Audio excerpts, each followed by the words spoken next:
energy, slow metabolism, bloating, and digestive issues.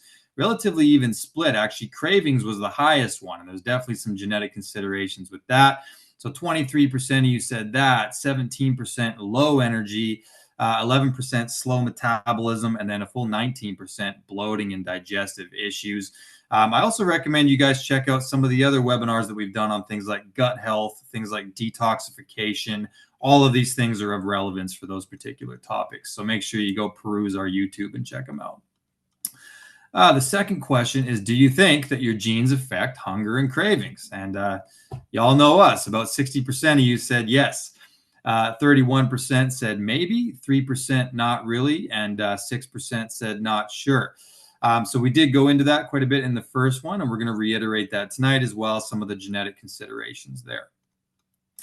The third question is, how confident do you feel about knowing what diet works for your body? And actually 61% of you said somewhat. So you're there, you may need a little bit more guidance to just get that personalization. So I'm glad you're here. And 30% of you said not confident at all. So welcome to the webinar. You guys are going to be more confident after we're done. And good 9% of you also said very. So fantastic. The fourth question is, which eating pattern appeals to you most?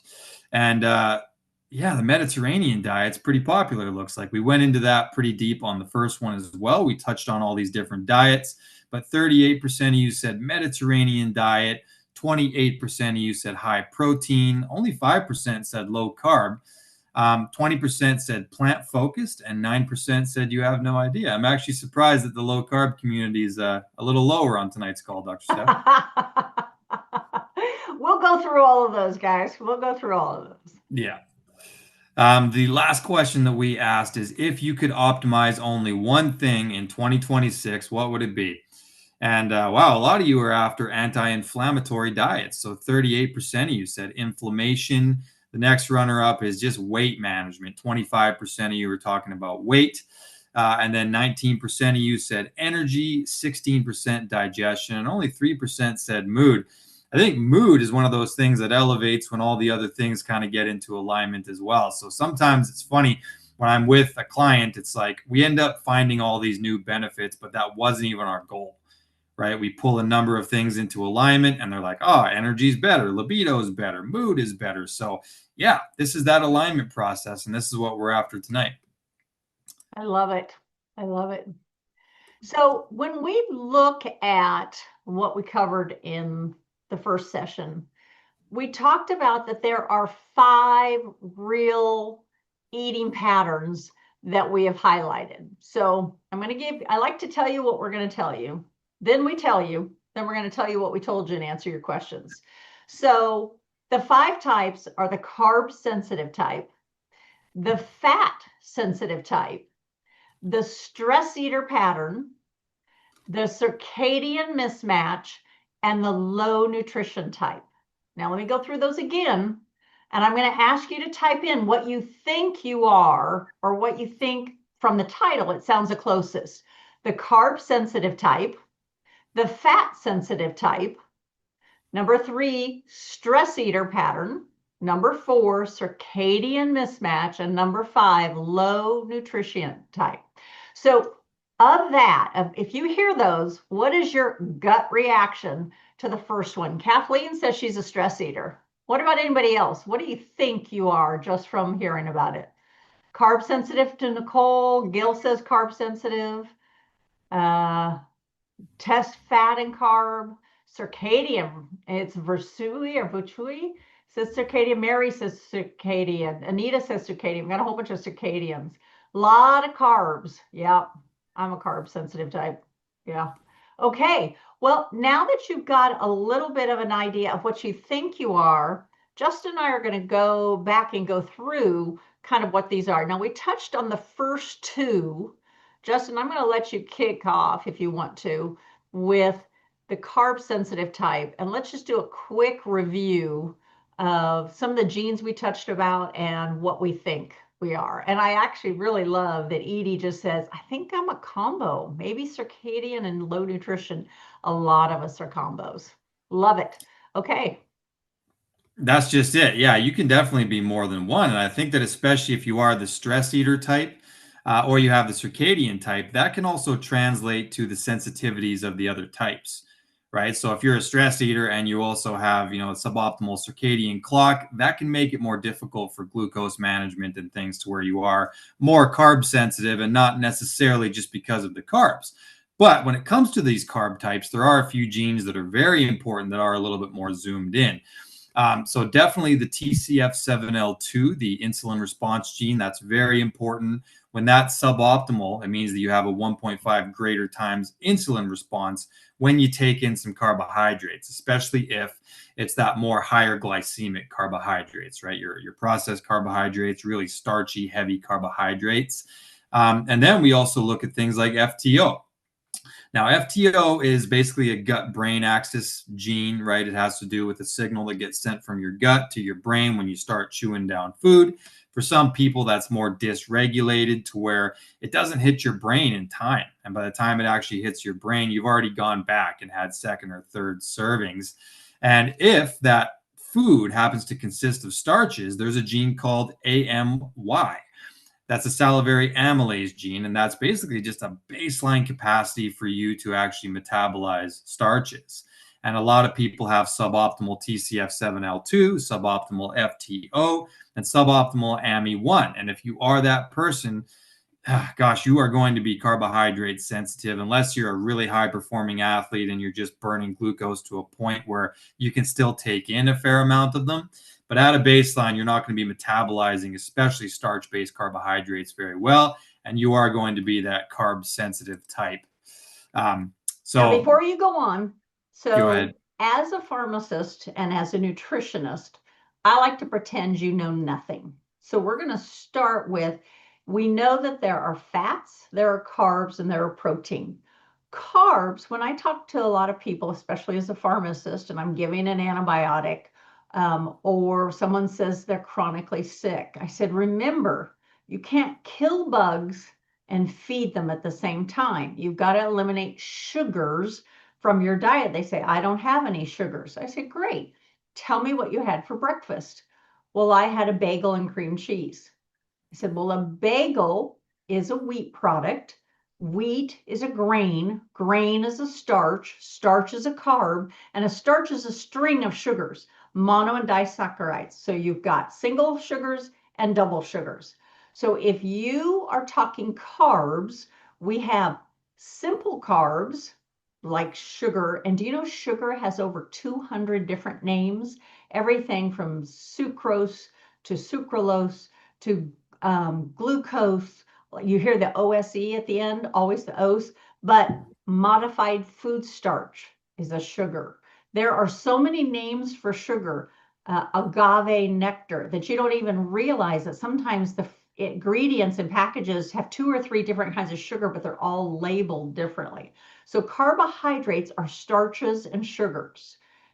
Do you realize we can live without carbohydrates? The only 2 essential are fat and protein.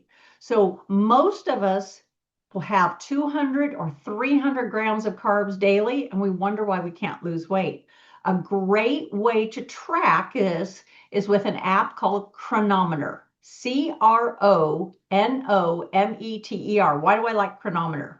Because you can scan your code if you've got a packaged item, and it'll pop in all of your macros, protein, fat, and carbs, and you can see how much you're having. Now, the beautiful part of that is you may think you're low carb, you may think I'm not eating a lot, and you find out your reality is different. Track yourself for 3 or 4 days on this free app. And Joanne says, but the brain uses glucose. Yes, but we can convert fat to glucose when we need it, Joanne, and we actually run more efficiently on ketones. We'll talk about that a little more. So when we're talking about this carb response, do you digest the carbs real quickly? Do you process and spike your insulin? Now, here's a second thing. A lot of people, when they think about sugars, they think of blood glucose. And you heard Justin talk about, he said glycemic index. Glucose is Glycemic means the glucose. However, when we want to talk about stabilizing your body to lose weight, improve your mood, and decrease inflammation, we have to talk about the opposite of glucose, which is insulin. Insulin spikes every time your glucose rises. So glucose goes up, insulin is triggered to be released, glucose goes down as insulin goes up. Insulin goes up, and insulin is a storage hormone. That storage hormone then packs on the fat, and every time we eat, we're stimulating storage, storage, storage. Do you realize if you eat in the morning, you stimulate 1-to-1 storage, but when you eat at night, you're stimulating 4-to-1. So for every molecule that you're eating of carbohydrates or fats or protein, you're going to store 4 times as much at night. That's why people who eat late at night tend to put on more weight. So already are you starting to see, oh my gosh, what patterns might I have to be aware of, or what patterns might I have to shift? Justin, what do you have to add? And it's going to be amplified that much more if just the genetic tendency to not burn carbohydrates efficiently is there, right? So we've got things like beta oxidation, we've got things like glycolysis. If you're really efficient at glycolysis, meaning you are genetically wired to go ahead and take those carbohydrates, transfer them into glucose, and just put them right into the mitochondria to be used, you're going to have a little bit less blood glucose variability, and you're going to be one of those people that has a better time with it. But a lot of us have, genetically compromised insulin, or we're just not good via that AMI1 gene, to where you're going to have that much more of a hard time. It's going to be in storage mode that much quicker. And really, I think a good goal is metabolic flexibility. So it's not to say that you can never take in any sugars unless you really need to not do it, but the volume of them, the type of them, when you take them in, why you take them in, all of that matters. A lot of people that don't have great genes here, what I'll do is instead of using normal starches, I'll let them use resistant starches. And I'll do it in kind of a cyclical manner. So like I think carb cycling is a really good strategy for metabolic flexibility. And especially if you don't do a great job at a baseline with these starches, it's about finding how can you do it if you want to incorporate them in your diet. So tell maybe them what a resistant starch is. Yeah, so a resistant starch, if you were to take a rice or potatoes and you cook it and then you cool it down, what happens is the cooling effect actually changes the structure of the carbohydrate, and it drastically lowers the glycemic index of that starch, right? So we're talking about glucose spikes. It actually is going to lower that. And then what it does as well is it benefits your digestion because it sort of lines the intestine instead of going right through. So it can actually act as a prebiotic fiber. And now you're making your gut bacteria a bit happier and healthier. So I think resistant starch is a great way to do it if you don't just metabolize them very well genetically. Cook it, cool it, and then even if you reheat it after, it stays in that resistant form, right? So that's a way better strategy, and it's not going to have nearly the variability in your insulin as it would otherwise. Yeah. So for a carb sensitive type, we talked about the insulin spikes. We talked about the AMI1 gene. We talked about the FTO. What do you need to do? You need protein first in your meals. What is protein? It can be animal protein. It can be plant protein. So it can be eggs. It can be meats, whether it is chicken or fish. It can be a combination of the rice and beans. That has all your essential nutrients, but you've got to be a little careful with that. I'm not a huge fan of soy, though fermented soys work well. You've got to be careful of all the phytoproteins, especially as males. What other plant proteins? Pea protein works well. Other kind of plant proteins are you going to recommend if somebody wants to be more plant focused? I think peas are the main ones that I recommend. Hemp is a decent source as well, like hemp hearts. Even spirulina actually has a chunk of it in there, so you can utilize that. To me, when it comes to the recommendation of plant sources, I'm just aware of the rest of their gut health status, right? Because you can't just eat endless amounts of beans for people that happen to have some gut dysbiosis or issues like inflammatory problems there. But yeah, Kimberly in the chat, nuts, seeds, all of those things are fantastic sources when it comes to the plant side, especially if you soak them, right? So I'm a really big fan of soaking, sprouting, fermenting, those kinds of things, because it can deactivate some of these compounds in plant proteins that cause the gut inflammation. And then you're going to get the amino acids, but you're not going to get the requisite inflammation that they do in that other state. So there's always ways to do it, right? Where there's a will, there's a way. So I can tell you, I've tried every single thing out there. I've been raw vegan. I've been totally carnivore. I've been everything in between paleo, primal. I can tell you that my preference for most of my clients is animal based. Does it have to be 100% animal based? It does not. But I have found for a majority, you get more nutrient density if you will add some animal. Now, if you don't want to eat something with a face, I get it, but there's eggs and there's other things that you can add. So my preference is going to be leaning toward that animal kingdom simply because of the nutrient density. Because I can tell you that I'm in my mid 60s and I spent most of my life not knowing on a nutritionally deficient diet. I was low in minerals. I was low in my total caloric intake. And then going into my early 60s, all of a sudden started seeing the hair loss, the fat gain, the lack of muscle, and going, I've done everything right for so long. What could it be? Until I started testing. And when I did a hair tissue mineral test, when I started seeing massive inflammation, and when you talk about massive inflammation, the gut dysbiosis that had not been addressed for 40 plus years. I had cervical cancer at 21, massive inflammation in my body. It was more important to me naively to keep a thin, willowy body than it was to truly be repleted, not depleted, repleted with nutrients. Nutrient density is now my war cry. I don't care how much you eat, as long it is the quality that's actually fueling your body, because food is the only fuel that your body truly understands. So speaking of fuel, if we go on to the fat sensitive type, let's talk about real quickly fat sensitive type for people who can't do fat, can't do keto real well.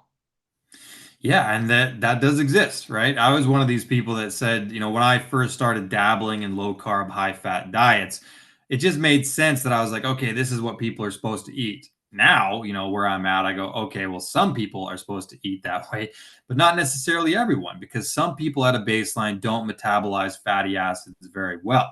So there's going to be a metabolic consequence to doing like a higher fat carnivore diet or a ketogenic diet and really making that your primary energy substrate. And some of the genetic considerations here are that TCF7L2 gene that I mentioned. Fat can create an insulin response if you don't have high quality genes there. So be aware of that, and especially saturated fat. Saturated fat is not the devil that they said it is, right? But some people don't metabolize it as well as others, and that's where we have to have these kinds of considerations. So TCF7L2, that's the first one I look at. The second one I look at is ApoA2, and that's the one that's a little more zoomed in to lipid metabolism. If you're suboptimal there, keto is likely not for you. And another one that's really important is actually ApoE. ApoE's got a lot of different publicity because they call it the Alzheimer's gene. I don't love it when people say it's the this gene or the that gene. It doesn't really work like that. But when you have a 4 allele in the ApoE, which is what I have, it represents a decreased ability of your body to use cholesterol to address inflammation and then be efficiently pulled back to the liver, right? That's what it's for. Cholesterol is supposed to be dispersed, address the inflammation, and then be pulled back in a nice little efficient cycle. What we find is that if you have that 4 allele in the ApoE, there's a decreased ability of that cholesterol to do its job. So if you were to now take in major amounts of dietary cholesterol, knowing that it's actually got an enhanced likelihood of calcifying in your arteries, that's plaque buildup. That's where there's some cardiovascular considerations here. Now, I should mention, if you have a lot of inflammation and you have a lot of, detox problems and things like that, that's what's going to kick this into high gear. So that's something that you want to manage and look at the rest of your genes as well. But at a baseline, if you have the 4 allele in ApoE, suboptimal ApoA2, suboptimal TCF7L2, you're not someone that is a candidate for a super high fat diet, at least not for the long term. There's going to be metabolic consequence sooner or later. So again, here I'm going to throw my little pharmacy twist here. First of all, people have been told cholesterol is the devil. It has been demonized as you've got to have your cholesterol low. I'm not below 200. I'm not below 180. Get your cholesterol as low as possible. Wrong, wrong, and wrong. How can I say this? First of all, the very first studies that were done on cholesterol were the Framingham studies from Framingham, Massachusetts. What happened is they took the blood samples from the patients, then they would take them on a Thursday or Friday. They did not test them till Monday, Tuesday, or Wednesday, and they found that the blood was oxidizing. And they went, "Ooh, these are bad samples." So they hydrogenated. So they stabilized the oils so that they could test them later. Hydrogenating the oils is Crisco. They made Crisco out of the blood samples. Then they tested it and said, "Oh no, this blood is bad. It is high in cholesterol. It's high in saturated fat. It's hydrogenated." Well, that's because they hydrogenated it. So that's when they first started saying we had to bring our cholesterol down. Guess what? Back in 1910, everybody's cholesterol was 300, 350 or higher. It was not until 1918 that vegetable oils were introduced to the human diet. And they were introduced first to the car industry, but they gummed up all of the engines and they destroyed the engines. And the automaker said, "We can't use these. When these get hot, they damage, they break down, and they clog our engines." So they decided they were safe for us to eat. This is where you hear the seed oils. It was 1925 when the first heart attack went on record. Before then, we had had tallow, lard, butter, all these natural fats, and they stayed in a non-hydrogenated functional form that were flexible. Now, you may have a lot of plaquing, but it's flexible and it doesn't break off and cause the clots. So get back to your natural oils, not your seed oils, not your just like butter, not your plant-based vegan butters. That stuff is all omega-6s, which you get too high. That's when you start. Bad seed oils and sugar cause the plaquing. So why is this important with the fat soluble? Because cholesterol, you need it for your brain to think, you need it for your muscles and cells to repair, and you need it for your hormones to build. Guys, longevity is all about your hormones, your insulin, your sex hormones, your adrenaline. All of your hormones are really critical. Your thyroid hormone, your adrenal hormones. If you lower your cholesterol so low, your get up and go feels like it's got up and gone. You're achy all over the place and you just don't care about life. That's when depression starts. Do you know the higher cholesterol statins go, the higher the Viagra's go because everybody develops ED, and the higher antidepressants go. Cholesterol is your friend, and there's more and more information. Asut Malhotra has come out with a statin-free life. There's been a couple US cardiologists that talk about getting off your statins. Now, am I saying drop your statin? I'm not saying drop your statin, but like Justin said, if you've got the APOE, you've got to know whether or not your LDLs are high. Your LDLs are small and dense and hard. Now, some of us are hyper responders with LDL when we go totally carnivore. So that's a whole nother thing, but we're not going to get into that tonight. That's where you need to educate yourself. Is 200 okay? Yes. Is 240 okay? I've worked for pharmaceutical manufacturers for over 10 years. And I can tell you that Merck Sharp and Dohme made a $60 million contribution to the American Heart Association. And guess what? It went from 240 down to 200. They made another $50 million contribution, went from 200 to 180. We know that our healthcare is captured by pharma, and a lot of the studies are captured so that they can sell more drugs. What I'm going to say to you is low dose statins, like atorvastatin at 10 milligrams, is very anti-inflammatory. But when you're doing atorvastatin at 80 milligrams, when you're doing Repatha, when you hurt and can't think, there's a problem. You need to decide what's more important. Is my quality of life or my quantity of life. Now, you may be a horrible fat processor. Get yourself digestive enzymes that have lipase so the fats can be broken down. Get yourself off seed oils. Get yourself on natural fats, like I said, butter, tallow, lard, that the body can actually process, and get your chronometer again so we can look at appropriate levels for you and get yourself tested. Let's test, not guess. Just because our neighbor is doing well on something doesn't mean that it's going to fit you. We want you tested so you have a roadmap and a blueprint that works best with your genetics. And then don't even take our word for it. Try it and say, do I feel better? Do I have more energy? Are all of my other blood work and systems working better? Do I feel vital? And am I thrilled that I've got my groove back, as opposed to it's just old age, it just happens. And you let life happen to you rather than you taking the bull by the horns. Justin? Yeah, I think there's other things you can do to benefit the profile as well. So, Dr. Nielsen just said lipase. I mean, these are fantastic enzymes that you can use. I think L-carnitine is another valuable ingredient there because remember, we're talking about the inability or the relative inability of your body to take fatty acids and push them into the mitochondria to be used through the Krebs cycle and make your ATP, your energy. So carnitine is fascinating because it actually helps to shuttle the fat molecule into the mitochondria, and it improves its ability to be utilized there. So that's a great ingredient for that. I think ketones are useful as well because when you can elevate those, I love ketones. I Your love body is ketones. going to be able to use fat for energy if your ketones are elevated as well. So those are all great strategies. I think that generally when it comes to the statin conversation as well, there's actually a gene that programs that as well called SLC01B1. That's in your cardiovascular report. And some people are decreased statin metabolizers at a baseline as well, right? And we know that statins can be a mitochondrial toxin. I mean, you should at least be co-administering with CoQ10 and these kinds of things. So that's a whole conversation, but just know that the ApoE, the ApoA2, the TCF7L2, and the SLC01B1, those are very relevant markers there. And if you don't digest fat very well, there's ways that you can up the ante there because, again, metabolic flexibility is a really good goal. And I think you should shoot for that regardless of what your genes say.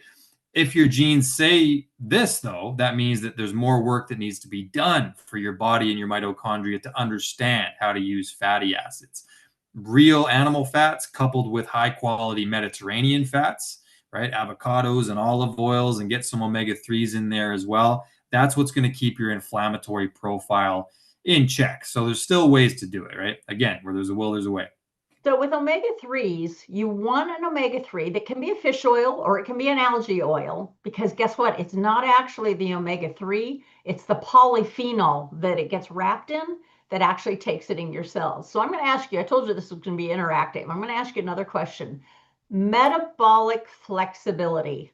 Type in what you think metabolic flexibility is. Let's see if we're communicating on the same level, and then we're going to tell you what it is. So you don't get to hold back. Everybody gets to put it in. Metabolic flexibility, no clue. Metabolic flexibility means. Type it in the chat and tell me if you understand metabolic flexibility, because I want to make sure that you're getting. Don't have a clue. Question mark, question mark. I wondered. Okay, don't know. All right, fair enough. So metabolic flexibility, I'll tell you a little bit, and then I'm going to have Justin tell you. Your body runs on the carbs that turn into sugars that are glucose. That you also have fats that are turned into ketones. I saw Anita just said it. Ability to use glucose or fat and ketones for energy. So here's something you're going to want to know. Write this one down. For every molecule of sugar that you metabolize to use for energy, you get 2 molecules of ATP. That's molecules of energy. For every molecule of fat that turns into a ketone that you use as energy, you get 16. Do you want 2 molecules of energy or do you want 16 molecules of energy? Do you think your brain works better with 2 molecules or 16 molecules? Bottom line is You want to be able to flip your switch on. It's just like a light switch. I could stand up, walk over, turn my light switch off. You want to be able to flip on your glucose burning. You want to flip on your fat burning. Glucose metabolism is quick energy from sugars and carbohydrates that turn into sugars. Ketone metabolism is when you utilize fat to turn into energy. It's lower, longer, stronger, and way more powerful. Justin, let's talk about metabolic flexibility for a minute and anything you want to add. Yeah, I love the topic because, prior to doing what we do now, I was a primal health coach, right? And a lot of these things stem back to those ancestral times where our ancestors, no doubt, would have had to have the capacity to flow between energy substrates without any metabolic consequence, right? So they may have been fasting for a period of time when there was nothing around. That triggered their body to produce ketone bodies, and they would run on that. Then they would find an apple tree and they would spike their body with fructose. And for a little bit, their body would be running on that. Then they would use that as an energy to kill an animal. And then they would have some fats and some proteins. And they could even use the protein via the gluconeogenic pathways to give them some glucose. And once again, we're running on glucose. So, metabolic flexibility, as far as I look at it, is the ability to just elegantly flow from one energy substrate to the next, ebb and flow back and forth without any actual consequence because your body and your mitochondria are efficient. Earlier in the call, I said beta oxidation and I said glycolysis, right? So those are the things that we're talking about. Glycolysis, meaning we burn sugar for energy, and then beta oxidation, meaning we burn fat for energy, right? So there's these different substrates the body can use. And in the absence of any substrate, the body will start to deplete glycogen storages. It'll up ketone production. And that's almost like a fourth macronutrient, you could argue, in and of itself, right? I mean, ketones are really fascinating. So when we have the genetic information, we know what we should just day to day be running on. But then we mess with it, right? By throwing in different variables, fasting, carb cycling, etc. And that really improves our body's ability to say, you know what? Hey, there's some glucose present. Let's burn that. There's nothing present. Let's make some ketones. There's some protein present. Let's break it down and get some glucose so we have immediate energy for the next one. Very pro survival and very much just about this thing where there's availability of things at different times. Let's be as efficient as we can for creating energy. That's one of the main priorities for our ancestors: energy production and conservation and usage. So it's interesting because I used to be a reactive hypoglycemic, meaning I could only go a couple hours without eating, and I always had to have snacks available because I was glucose based, sugar based. I also had a bad gut microbiome. So that's part of the reason I did my DNA 360. Learn my patterns, learn what absorbs and what doesn't absorb, what are my tendencies. Remember, this is your blueprint. Then I did my gut 360. And when you do your gut, you see, do I have SIBO, small intestinal bacterial overgrowth? Do I have SIFO, fungal overgrowth, which I had massive because I'd had rounds and rounds of antibiotics. I had more antibiotics than most women had periods. Then I ended up with cervical cancer. Then it blew my gut out and I could not process. So I had to eat constantly. So I was skinny fat. So even though I was lean, I had more and more, less muscle, more fat until I learned that my dysbiosis in my gut could be changed, could be remodeled. So I killed off the parasites, killed off the fungus, rebuilt, the structure of my gut, and then reseeded it with healthy gut bacteria using functional medicinal foods, probiotic foods, fermented yogurt, which is really a medicinal food. And then you end up where your gut can start processing with the beta glucuronidase and runs on ketones. I now can eat once a day and I'm not hungry. I burn off, I can work out fasted. I can, at 63, I can burn my ketones. I can measure my ketones. I wear a CGM a couple times a year. I just got done with 2 weeks on a CGM. My CGM ran 75 to 95 the whole time, whether I was eating, working out, just because I'm running on that steady energy. How many of you would like more steady energy? Put a 1 in the chat if you want more steady energy. If you're learning about ketones for the first time and saying, oh my gosh, I need that. more ketones. Yes, I see a lot of people are looking at the energy. You can get exogenous ketones. One of my favorites, Keto IQ. Another one, raspberry ketones. More ketones. You can take them along with your food. But we're going to say tonight, we're going to talk to you a little bit about fasting, about producing your own. It's super easy to get yourself into ketosis and start burning your own, which also clears fatty liver disease, which also burns off fat around your heart. So we're going to keep going. So we've talked about carb sensitivity, fat sensitivity. Let's talk about that stress eater. I love it that you guys want to know more about ketones because we're going to show you how to get there. But let's talk about stress eaters. Yeah, so there's, this is part of the brilliance of the mood and behavior pathway because it can really show you a lot about your basic tendencies when it comes to neurotransmitters and neuromodulators and things. And there's a couple of really important talking points here with the adrenaline pathway as well as the dopamine pathway. So, for example, the gene ADRA2B that encodes the noradrenaline receptor. And I myself have double deletions of the ADRA2B gene. So I'm a lot more wired towards anxiety because I just don't clear noradrenaline very well. Then I'm also what's called a high binder for dopamine. So we've got this pathway where we're talking about the COMT gene, which methylates and clears dopamine and noradrenaline.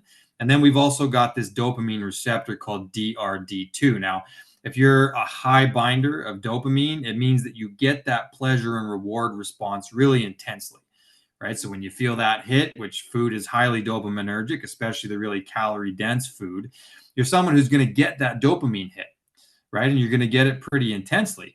If you have what's called a slow COMT, it means that you're going to have that binging tendency because the COMT makes it so your dopamine kind of sticks around and it's being taken up by the receptor and you're just in the clouds for way too long. So we find that these high binders with the slow clearance, these are the people that can't put the bag of chips down, right? It's like Lay's says, bet you can't eat just one, especially if you're one of these types, because you're going to take one and you're going to get the dopamine spike and you're going to want to stay right there. So these people eat and eat and eat. And especially if you also have suboptimal satiety genes with the FTO and things that we've talked about already. So to me, it's about the anxiety response with the ADRA2B, and then it's also that dopamine response. If you're a high binder, you're much more likely to do that stress eating. And it's like the take the edge off thing, like when you've had a stressful day, you're probably going to find something to take the edge off. And food is going to be one of those things that you reach toward more likely than not. Food, alcohol, drugs, sex, phones, all of them. And so the thing you want to remember is you want to replace an unhealthy food with a nutrient dense food, an unhealthy habit with a healthy habit. Just even something like eating, then getting up and moving for 20 minutes, just a gentle walk, will lower your blood sugar, push those carbohydrates into the muscle cells where they can actually help build, lower your anxiety. I will also tell you, I'm dispensing more and more anxiety medicines, SSRIs, which are serotonin reuptake inhibitors for anxiety or depression. But what I find is when we do hair tissue mineral tests or overall nutrient tests, again, I told you we test, we don't guess, we're finding depletions. Get yourself on a more fat and protein. Get yourself on a multi-mineral supplement that has a diverse set of multi-minerals. Reason is, at the basis of anxiety, you've got to have mineral stability because most of our chemical reactions are dependent on minerals. And if you're mineral depleted, so when we talk about salts, everybody's into salt right now. And it's like, which salt is right? All salts are sea salts. A lot of people say, I want to do sea salt. Well, all salts are sea salt. But you have refined salts and unrefined salts. So you want unrefined salts because they carry 75 to 85 minerals in there. You want to make sure you put, like in my water that I carry I put almost a quarter teaspoon. And I do that several times a day. But then I check my mineral status a couple times a year to see, have I gotten those up?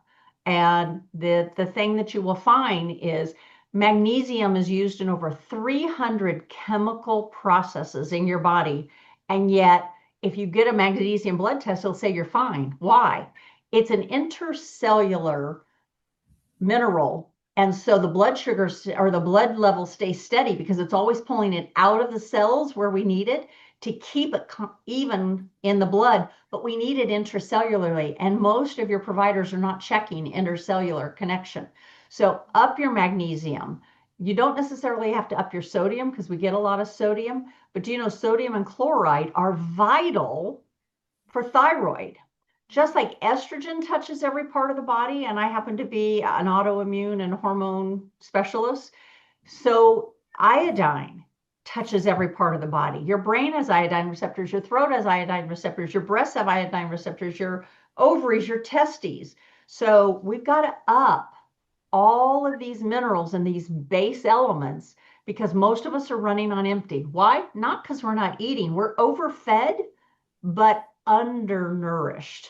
And we're also, we've got so many toxins that we've got to do that constant toxin detox. And that's one of the things about being stress eaters is COMT is a lot of your detoxification. And if you have a slow ability to detox, you've got to put less junk in because it takes you longer to get it out. And so that may be another part of the problem there. We've got to make sure we're optimizing. I call it your Asian nation: glucuronidation, oxidation, perspiration, defecation. This may sound really silly. Optimizing pooping? Yes, we need to optimize your poop. We need to optimize your sweating. We need to optimize your breathing. When I look at people's pH balance and I see their CO2 levels, I can tell if they hold their breath. And I say, you don't breathe very much. And they're like, no, I guess I don't, but you've got to be breathing. That's a great way to exchange and to get out toxins. So I saw a few things. People said Verisalt is heavy metal tested, but it does not have iodine. You're absolutely right, Denise. Most people need iodine supplementation. What brand of clean coarse salt do you like? Justin, what do you recommend for salt? I can tell you the 2 or 3 that I really like.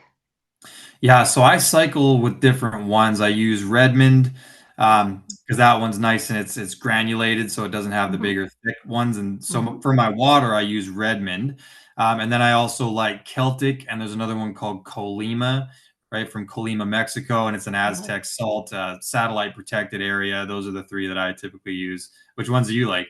So I love Kalima. Kalima is my very favorite. I love Ava Jane's Kalima, though there's several down there. Kalima's been great.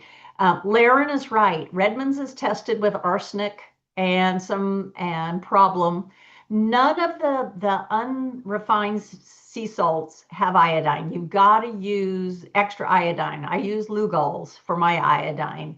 I do Redmonds for some main things. Remember that Himalayan salts and Redmonds with the pink, that's iron. Okay. So be careful if you have iron or ferritin issues because you don't want to use a pink one. I'm Irish. So I like some of the Irish Celtic salts that are clean. Malden's is really nice. Jacobson's is really nice. I just see that Laren put those in as well. Donna says Antarctic. Now that I love an idea. I have not tested or tried any of those, but I would look at those. And real unrefined sea salts have colors, and the colors are indigenous to the type of minerals that are in that. So get yourself some really good salts. You don't need very much. I mean, when I put Kalima on my tongue, like the flavors just explode in my mouth, and I absolutely love that. All right, we've gotten through carb sensitive, fat sensitive, stress eating, circadian mismatch. Let's talk about the clock genes and the cry1 genes. Yeah, so these are the circadian rhythm genes, right? There's something called a chronotype, right, which is like what your appropriate circadian alignment genes would suggest. As far as some people are actually evening people, some people are morning people. They make it in like you can actually get your chronotype test done online. It's like you're the bear or you're the friggin' turtle or whatever it is. But basically, these genes really they make it so that you can either align with a circadian rhythm or you're going to have a heck of a lot of trouble doing that. So like I have a dysregulated clock gene, and it makes it so that I have to put like a lot of different things in place to be able to stick to a sleeping schedule, because my body's very erratic, and it's like I'll just wake up at all different times. And so I've had to hack this with all manner of different light therapies and different things, because modern day you can't just be all over the place, right? You've got a career and things to do. But it basically makes it as well so that if you're malaligned circadian rhythm wise, you're going to be somebody who doesn't do very well with those nighttime feedings, right? That's what Dr. Steph was talking about earlier. People get a 4 times greater response in blood sugar variation and things like that when you go too late with your food. So people who get out of bed and they have their fasting window really, really late and they don't start eating until the afternoon, if you're dysregulated for clock, or there's another one called Cry1, then that might not be the best strategy for you unless you're underweight and you're trying to put it on. So for those people, the timing really matters. And you may want to have like a protein rich food like an hour after you get out of bed, because that's going to kick off the circadian rhythm. And you're probably not someone who's going to want to push it far into the night, especially if it is higher glycemic carbohydrates late at night. Then that's going to be that much worse for you when it comes to the glucose regulation. Absolutely. And the thing to remember is try these strategies, try these tips, see what makes you feel better, see what also makes your blood work. Test working with your practitioner, whether it's a DNA practitioner, whether it's your PCP, start looking to see where you optimize. The other part of that is you don't want to be normal. Normal's boring. First of all, with lab tests, they throw out the bottom 10%, they throw out the top 10%, and normal is in between. But what's normal in Justin's area is not normal in my area. And so every regional lab sets their normal. So I'm going to tell you, you want to be optimal. We want to optimize so that we get the best of the best and we do as best as we can. So let's optimize your health.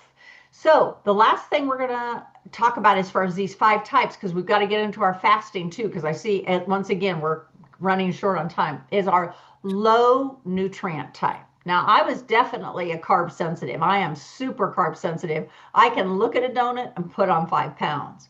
But what I found was that my genes were totally this low nutrient type. And we're going to talk about the MTHFR, not just MTHFR, because we look at 4 genes for methylation, the SOD2, which is a superoxide dismutase, and the VDR. Justin, let's talk about the low nutrients. And those of us who just, no matter how much food we take in, it just doesn't break down and go anywhere good. Yeah, absolutely. And there's people that need, you talked about the Asian nation. So methylation, detoxification, a lot of these things are nutrient dependent, right? So if you have sluggish methylation, like MTHFR, of course, being an important gene there, but not the only gene, you're likely someone who's going to require that B vitamin support. You're going to need some additions into your diet to make sure that you've got that. So that could be organ meats, that could be greens. I mean, there's a lot of yeast. I mean, there's different things you can do there, but you're someone who just needs at a baseline higher nutrition support there to make sure that your methylation is proper. When it comes to these detoxification genes, understand that there's dietary antioxidants, and those are very important for phase 1 detoxification. Phase 2 detoxification, you actually need amino acids to help kick that off as well. So when we're talking about things like glutathione, right? I mean, that's phase 2 detoxification. If you're on a really low protein diet, you're not getting enough amino acids to kick off phase 2 detox. And phase 1 detox, I mean, you may need different vitamins, right? Vitamin E, vitamin C, dietary, like high ORAC antioxidants are needed to support that part of the pathway. I have a terrible SOD2 gene myself, and so I'm really always trying to include dietary antioxidants, different spices and citrus fruits and things like that. So nutritional support, right? If you don't methylate well, if you don't detox well, there's other genes like SLC23A1 and 30A8, which would be for vitamin C and zinc. There's BCMO1, which is for vitamin A conversion from beta carotene to retinol. All of these things mean that you need to adjust your dietary strategy to get more nutrients in, because you're just not transporting and converting things properly, genetically speaking. So I see a lot of people on these 50,000 unit vitamin Ds. And it's interesting, they'll say, oh, I come in with a 12. This is one number you think you need to know. If you don't have that target, you don't know where you're going to hit. They used to say 10 or less was normal, or anything above 10 was normal. Wrong. Now they say anything above 30 is normal. Wrong. 30 to 50 is where you've got to be if you want to be bulletproof from coughs and colds. 50 to 80 is where you've got to be if you have chronic disease or want to avoid chronic disease. Now, that may sound huge, and it is, but I see people on these 50,000 units where they get all achy right away because it's too much too soon. Or I see their practitioners giving them vitamin D2, which is an inactive form that needs to be converted. I like vitamin D3.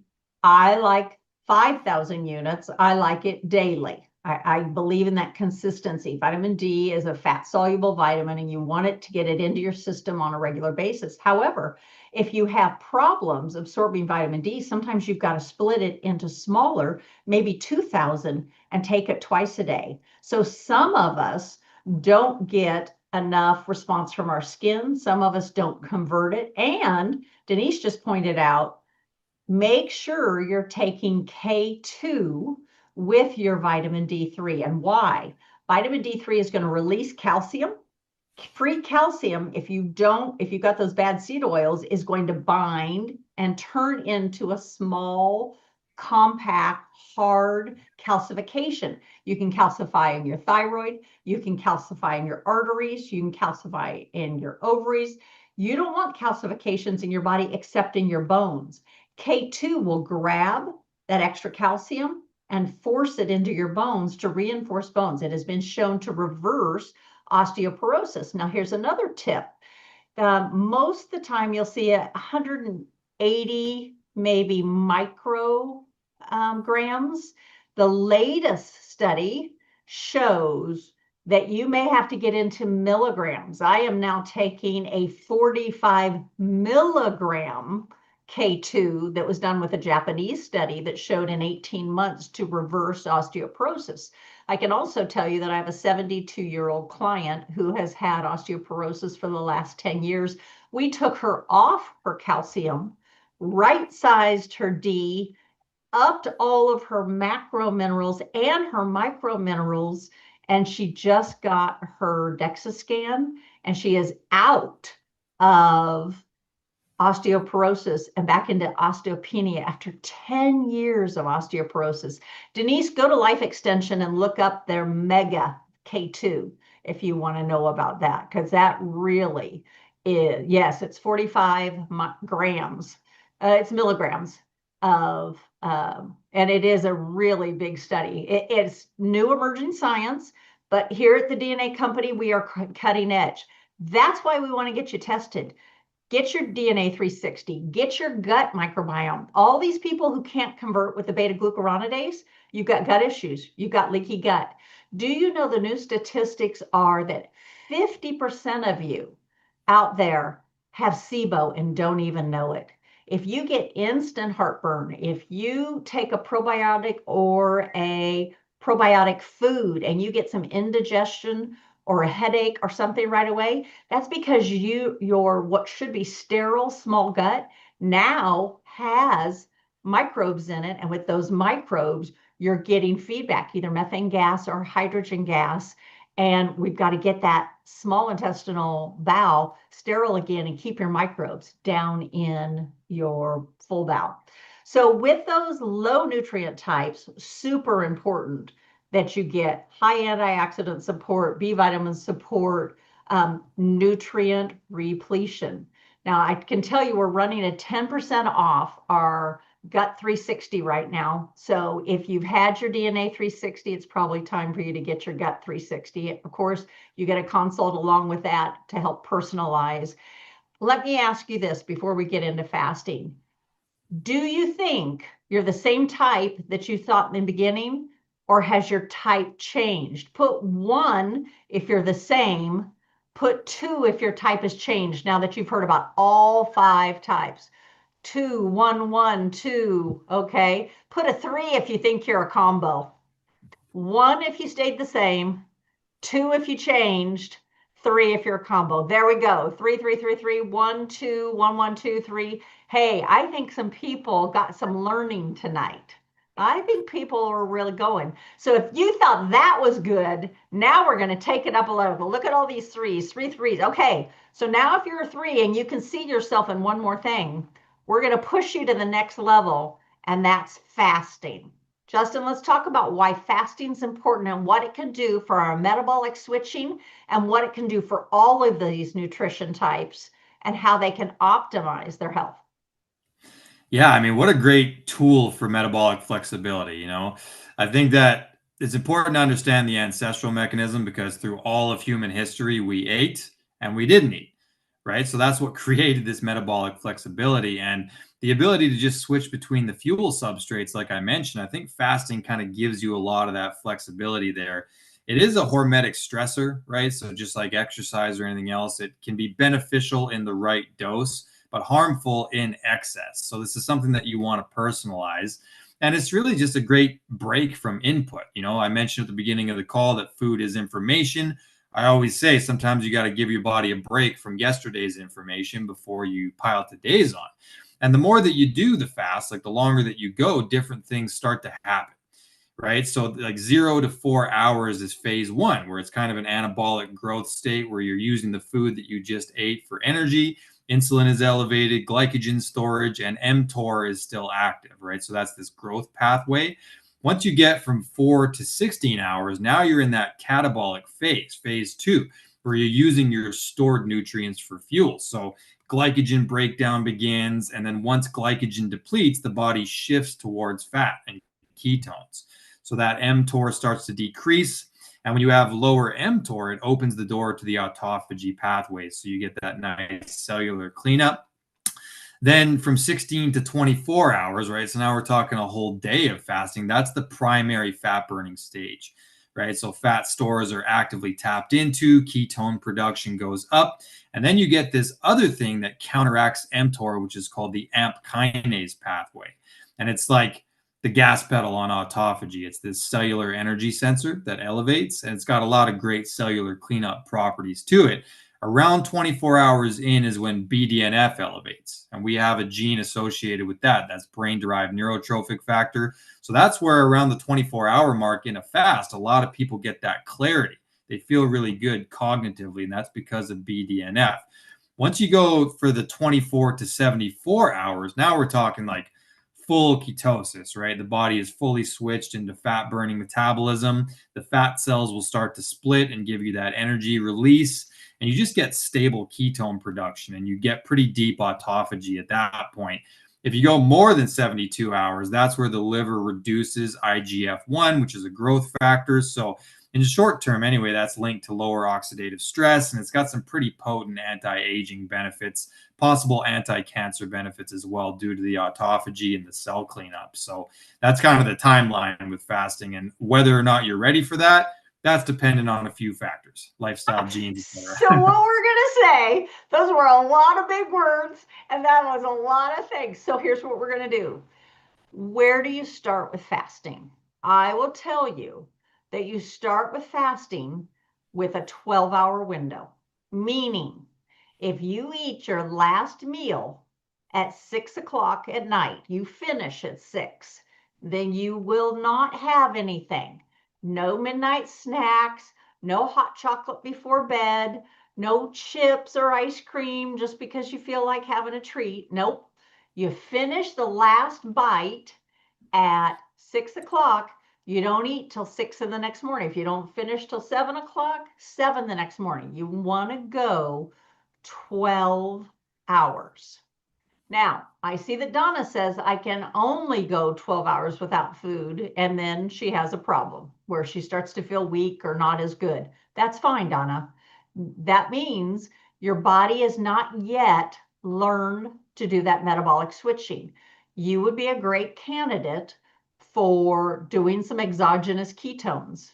Or if, let's say, you end at 6 o'clock at night and at 6 o'clock in the morning, you could also do kind of a dirty fast where if you drink coffee in the morning or if you drink tea, this whole tea and coffee with butter in it, came out of the Himalayan mountains where they use yak butter in tea before people would go hike up in these low oxygen areas. So what you can do is I put MCT oil, medium chain triglyceride oil, C8, C10 from coconut oil, plus butter in my morning tea or coffee. That keeps my ketones going and fuels more ketones so that then I can push my fast and I can go all the way to 1 or 2 o'clock. Now, Norma says, can I still take my thyroid medicines? Absolutely, Norma. You wake up at 6, you take your thyroid medicine. You know that you need to wait 30 to 60 minutes. Take that. Then you have your coffee with your butter and stuff. Absolutely. You can totally do that. Now, if that's too long for you, then cut it back to what's comfortable. But I want you to push a little bit because did you hear Justin say, like at the 12, you got one set of benefits. Then from 12 to 16, you get another set of benefits. You start with your body starts looking for fuel. It goes, oh my goodness, what is going on? And what you can find is oftentimes you think you're hungry, but you're really thirsty. Add salt to your water, whether it's warm water. Now, you can do flavored salts. There's multiple stuff out there that has different flavorings. Like Element has even chocolate salt that has cacao and some flavorings and some salt in there. And so it tastes like morning hot cocoa. And that's what I kind of do in the winter, like if I want a treat. Uh, Bulletproof coffee, absolutely. Donna says, I don't start the day without my bulletproof coffee. I'm kind of the same way. I love the butter and the MCT oil. And then my brain goes, and I end up going to clinic. And whether I'm doing pharmacy work, whether I'm doing my metabolic clinic, whether I'm seeing patients, whether I'm doing remote calls, my brain has to be on. People come for answers. They come for solutions. They come for what am I doing and what can I change? I will tell you, women fast differently than men fast. So I know that in like 3 minutes, we've got to get to our Q&A. But what I'm going to tell you is if you're still cycling, I want you to look up Mindy Pulse's Fast Like a Girl. I would say that most of our clientele is generally either perimenopausal, menopausal, or postmenopausal.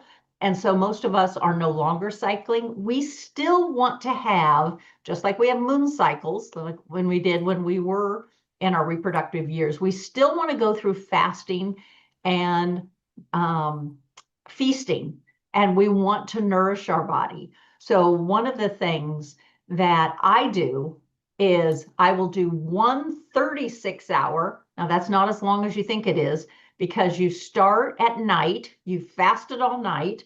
So then the next day I push ketones that whole day and I drink my salt waters. And so I've got the whole mouth sensation is fine. And then I sleep the next night and the next morning I break my fast. So the only thing you're really doing is that one day. And I plan on keeping that day so I can keep myself busy and be focused on other things and not food. Now, you don't want to have a big party that day. You don't want to have a bunch of guests over. You want it to be a day where you can really focus on what you're doing. But it's also a focus on you. And then when I feast, okay, I don't go out and have sugary cupcakes. I have maybe a sweet potato, or perhaps I allow myself some fresh raspberries in my medical yogurt that I make at home with L-reuteri, to increase my oxytocin and to clear my gut and to make sure that I don't get SIBO back. So you want to rotate your fast so that, like when I do my 36-hour, man, I'll drop 5 to 8 pounds, boom. But then I need to take a day off where I relax. Then I have a day where I feast, and then I go push hard on my workout.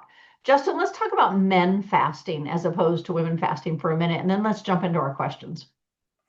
Yeah, so I think that males generally respond pretty well to fasting. I mean, obviously, there's circumstances where there's sarcopenia or something like that where I wouldn't recommend it, but generally, that amplification of growth hormone and BDNF and things, that translates back to hunter-gatherer days, right? When we were out there hunting, we had to be strong and we had to be cognitive in order to go out and kill the thing. So that's why we do pretty well in a fasted state. Again, though, it's important to remember that we're talking about scarcity versus abundance signals. And if you overdo any hormetic stress, it's just a normal stress now, right? Just like if you overtrain or do too much cold exposure or sauna, fasting is the same way. So to me, it's the same conversation. It's just modified a little bit, that we have to find what's ideal for you. Typically, a man, if you're going to be on a normal 16 and 8 strategy, it's going to go really well for you. You're going to be able to moderate your calories pretty well and not overdo it. You're going to have that clearance at the microbiome, so it's going to benefit your gut health. And generally, unless you're already underweight, I think men are going to benefit pretty well. And there's less considerations because we don't cycle in the same way, right? We have the menstrual cycle, not the menstrual cycle. So ours is only a 24-hour cycle, and it's nice and easy. So I think that fasting generally is a great tool. Yeah, for men, I recommend it most of the time with a couple of considerations. I love it.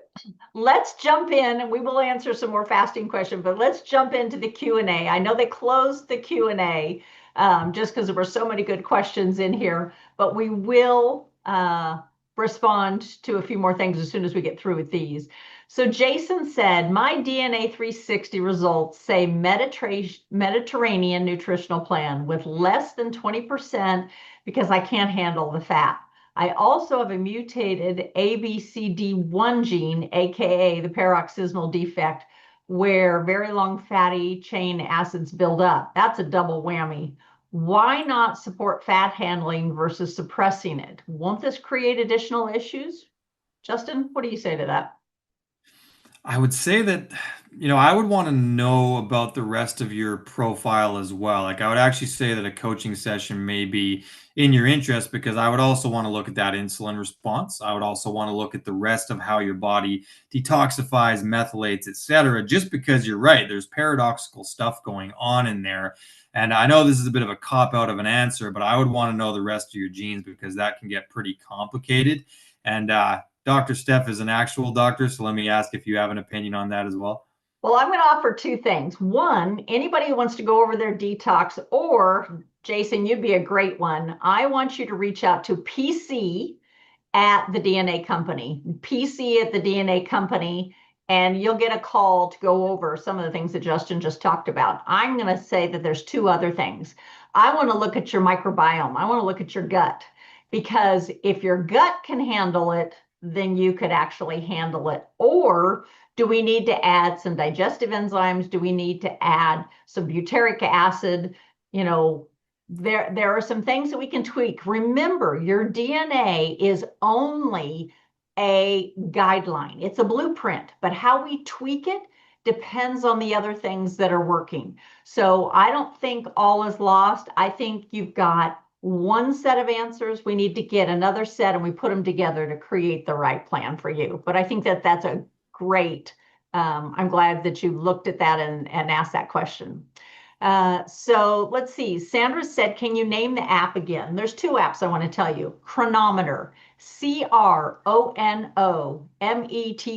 All you need is the free app. You don't need the other one. Chronometer and the DNA Way. You guys have got to get the DNA Way app because you can put in your DNA data and pull up answers. You can also, if you ever did a 23andMe or an Ancestry or something, you can download that raw data and we'll give you answers and stuff there. So the DNA Way app, they just dropped that into the chat for you. Make sure you click on that and get that DNA Way app. That will really help you with what you've got.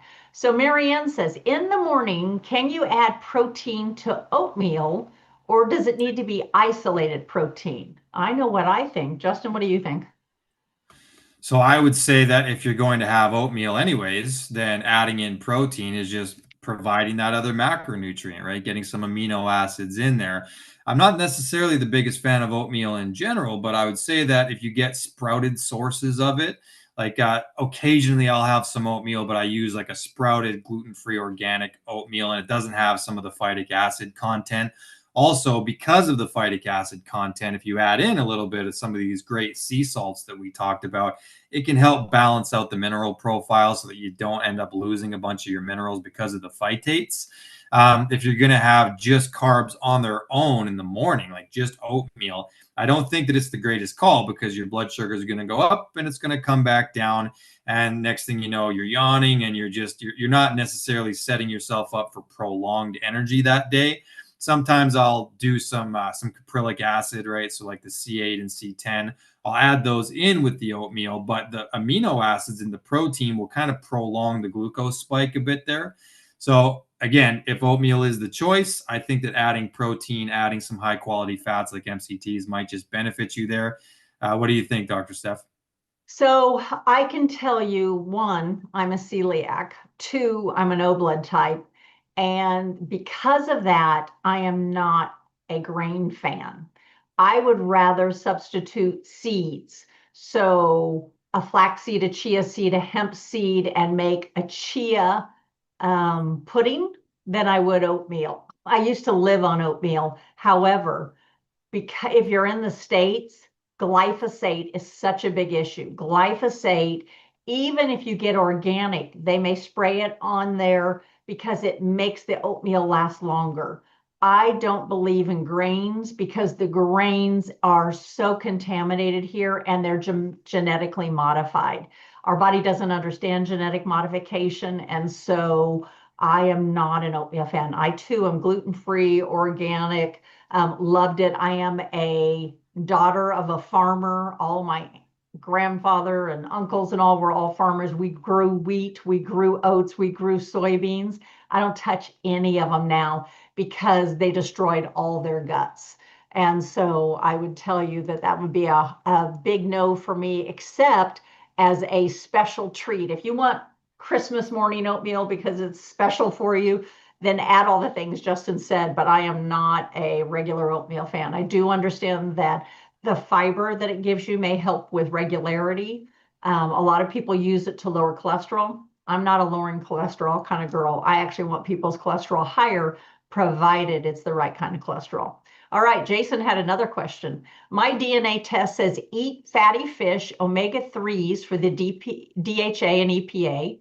However, Kashif talks about dishing omega-3s and going for C15 for 3 to 4 better cellular benefits. Any thoughts there? I'm a big fan of C15. Yeah, fatty 15 is definitely high quality. It's going to operate on similar pathways to omega 3s. I don't think that I agree that it means ditch the omega 3s entirely, right? Like dietary sources of fish, if they're good quality fish. I mean, I think that's still got a lot of ties to anti-inflammation and to longevity and things like that. I use C15 as well, but I use it in combination with things like brain armor, and I mess around with different omega-3s as well.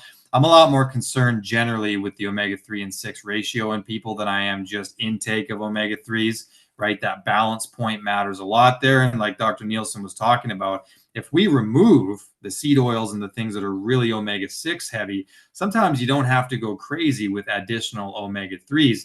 But I take C15 every morning with my coffee, and then I also cycle in things like brain armor and different EPA and DHA sources. So I'm a fan of that. But if you're eating omega-6 oils in abundance, then I would target that first. Sometimes health coaching is a process of deletion before it's a process of addition. So I can tell you I was on fatty 15 for 2 years, did my omega-3, omega-6 test, and I was 29 to 1. As you guys know, you need to be 1 to 1, 2 to 1, 3 to 1. That didn't work for me. I will tell you, an algae oil, a vegan algae oil wrapped in polyphenols that was a very pure pre-harvested olive oil did way more for me. Within 90 days, I was 5 to 1.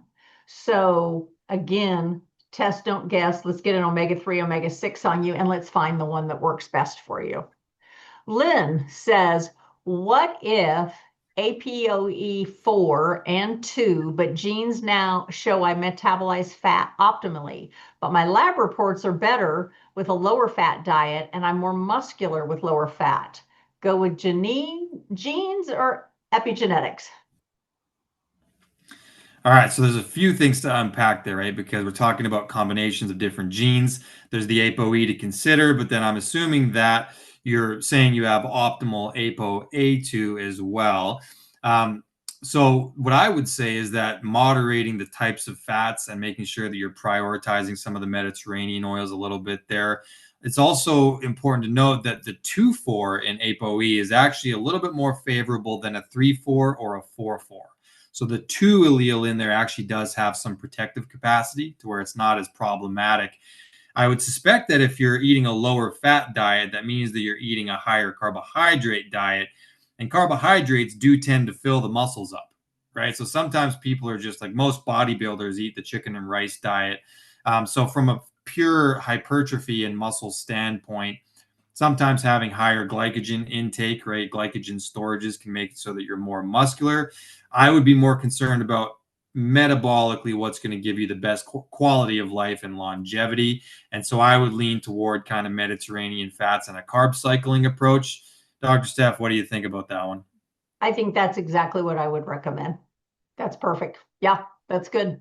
Anne says, what's the best test for SIFO? Remember that small intestinal fungal overgrowth. So I can tell you there is a device called the AIRE device, AIRE, that measures hydrogen and it measures methane. They run 250 to 300. They are an at-home test that you can eat a food, test, blow in, kind of like a breathalyzer for alcohol, but you can check yourself at 30, 60, and 90 minutes and see if you have a release of either hydrogen or methane. If so, you have SIBO. SIFO, generally you have to check for candida. Gut barrier tests are the things that I find the best for that. But the DNA 360 gut is going to give you a great look at both of them. If you want ongoing, I would do the AIR. If you, let's see what Darlene says, if you don't have a late night, if I don't have a late night snack, my glucose drops and then cortisol spikes and I wake up. How do I fix it? So I can tell you I had that problem too for a while until I learned to be that metabolically more appropriate. If you look up supergut with William Davis, who was a cardiologist who could not fix his cardiology patients until he fixed their guts, he makes a metabolic yogurt. It's a metabolic food. It's a fermented, either half and half or a fermented coconut yogurt that you can have a couple bites of that, stabilizes blood sugar, heals your gut, and fixes your cortisol spikes. So I would consider something like that. And some people do need a snack at night, and that is okay. But then I would also turn my fasting to end at the time that you had that snack. So if you ended at 8 or 9, then just your 12 hours goes to 8 or 9 in the morning. How do you feel about AG1? I'm not sure I know what that is. Justin, do you know what that is? Yeah, they used to call that athletic greens, and they Oh, simplified it, yeah, to AG1. I believe that there's been testing pretty recently where they found a fair share of heavy metals in there. So that's something to keep your eye on. Generally, I have mixed opinions about these green superfood powders because, on the one hand, I think that you're getting a lot of diversity of different things coming in, and I think that can help with things like gut diversity. But I talk a lot about food sensitivities and things on these webinars, and that's where I'm a little bit hesitant when it comes to like 50 different ingredients. They're not full dosages, and you're getting little bits of a bunch of different things. I would favor taking like something like energy bits, just like high quality spirulina and chlorella on its own, and then using as many dietary sources of greens as you want. But I believe, without getting us sued, I do believe that AG1 recently had some not so favorable analysis come out about it. got it. Good. I didn't know what that was. Marianne says, can you take too much magnesium? You can take too much of anything. The answer is yes on that. Most of the time, and I do mean most of the time, too much magnesium just gives you loose bowels. There are 11 different salt forms. Each salt form preferences a different part of the body. Magnesium threonate goes to the brain. Magnesium glycinate goes to the muscles, can also help with sleep. Magnesium oxide or citrate stay in the bowel. So too much magnesium, all you're going to have in general is loose bowels. So I wouldn't worry about that. Lisa says, I hear a lot about minerals and I do have liver disease. Lisa, I'd be interested what kind of liver disease. If you're talking about non-alcoholic fatty liver, like most people do. Can I still do real mineralized salt water? 1000%. I have bloating, water retention in my thighs and abdomen. So what I'm going to tell you is insulin, insulin, insulin. Liver disease, the most common is non-alcoholic fatty liver disease, is all about your insulin being too high. I told you vitamin D was a target you needed to know. Here's another target you need to know. You need to know your insulin. Most people know their glucose. Oh, I'm 90. Oh, I'm 100. Oh, I'm 75. Insulin 2 to 5 means you have a big bodyguard, kind of like Justin. He fills up a whole door. He comes in and I am protected. This dude is smart and he is buff and I am safe.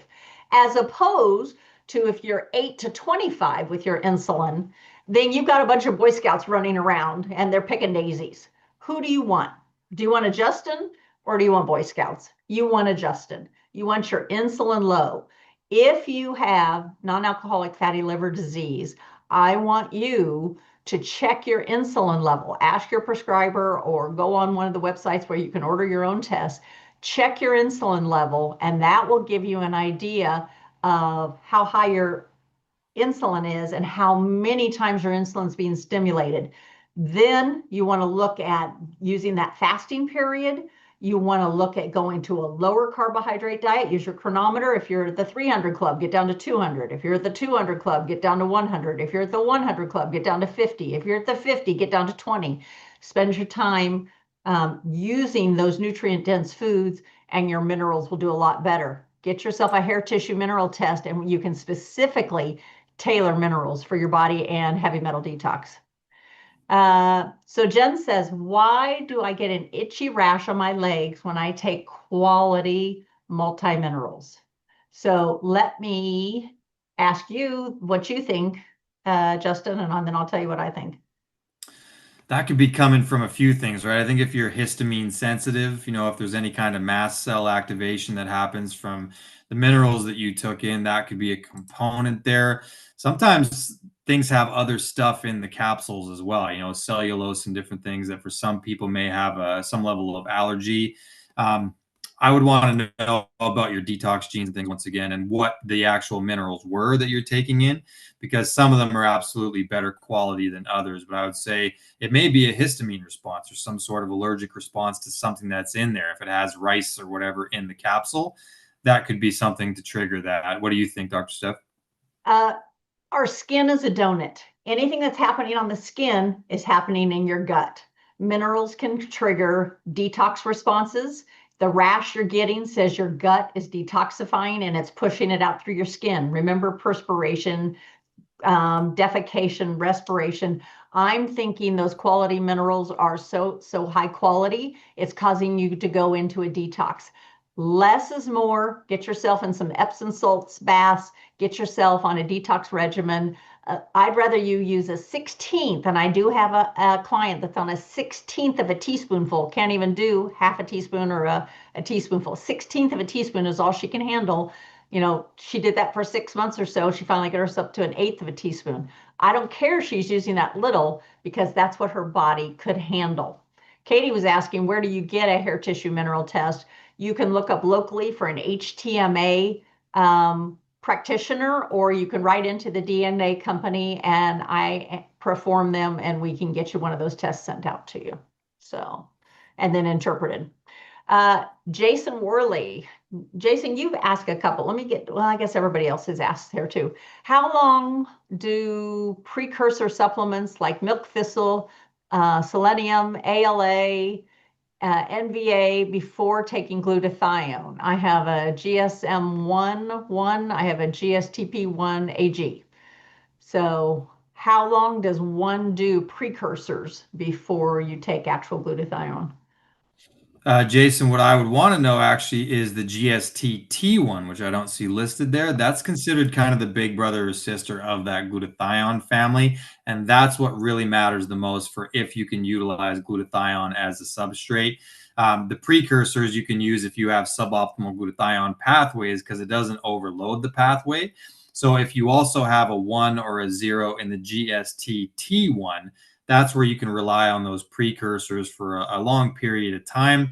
But if you have 2 copies of that, you may be able to transition right to using glutathione supplementation. I still recommend NAC and things like that as a support substrate, but check that out. GST-T1, if it's a 1 or a 0, then you don't want to go to glutathione. You'll have to rely on the precursors. Sherilyn says, what do you think of Prolon Fast? Love them, love them, love them. Have done several. They are actually a DNA partner. If you go on to the DNA company website, we have promo code to get a cost savings on your Prolon Fast. I've done several of them. I think they're great. Lorraine says, why do I burp immediately after citrus or fruit? I know what I think. What do you think? I think it could be acid stimulation. That's definitely part of it. It's not that it's going to give you reflux or something like that, but these are fairly acidic fruits.